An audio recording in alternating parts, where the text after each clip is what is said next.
Taranja basketball ekipa efatra no isoltena ny faritra Analamanga amin'ny fiadiana ny amboaran'ny filoha izay amin'ny fifanitsanana ho an'ny faritra afovoany izay anomboka ny 4 marsa ka hatramin'ny 12 marsa izao eto Antananarivo. Ekipa efatra no tafavoaka isoltena Analamanga amin'ny fiadiana ny amboaran'ny filoha eo amin'ny taranja basketball taoriny mifanitsanana izay natao tetsy amin'ny kianja amin'ny tafon'ny Mahamasina nandritra ity farany herinandro ity. Telo avy amin'ny section Antananarivo renivohitra izay ahitana ny TMBB, TACBB ary ny MPPOL. Iray kosa avy amin'ny section Tsimorano dia ny ECBBA. Ekipa 40 no nandray anjara tamin'ity fifanitsanana ity.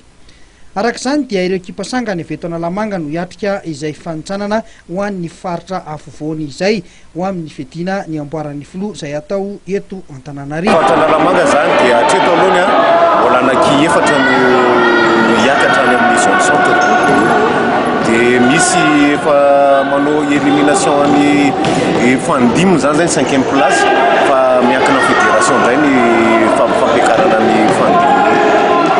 Nanahoana ny fandehan'le critère zany teto Analamanga no nafahana ray anjara tamin'ilay fifanitsanana?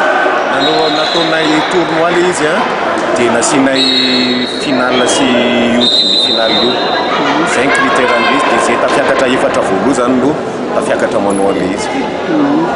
Nanahoana ny fahitanao ny niveau zany raha ho an'ny Analamanga manokana tamin'ireo?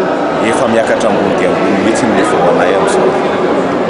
Ny 4 marsa izao ka hatramin'ny 12 maritra ny fifanitsanana ho an'ny faritra afovoany izay ifanandrina ny antsinanana Analamanga, Alaotramangolo ary Analanjorofo.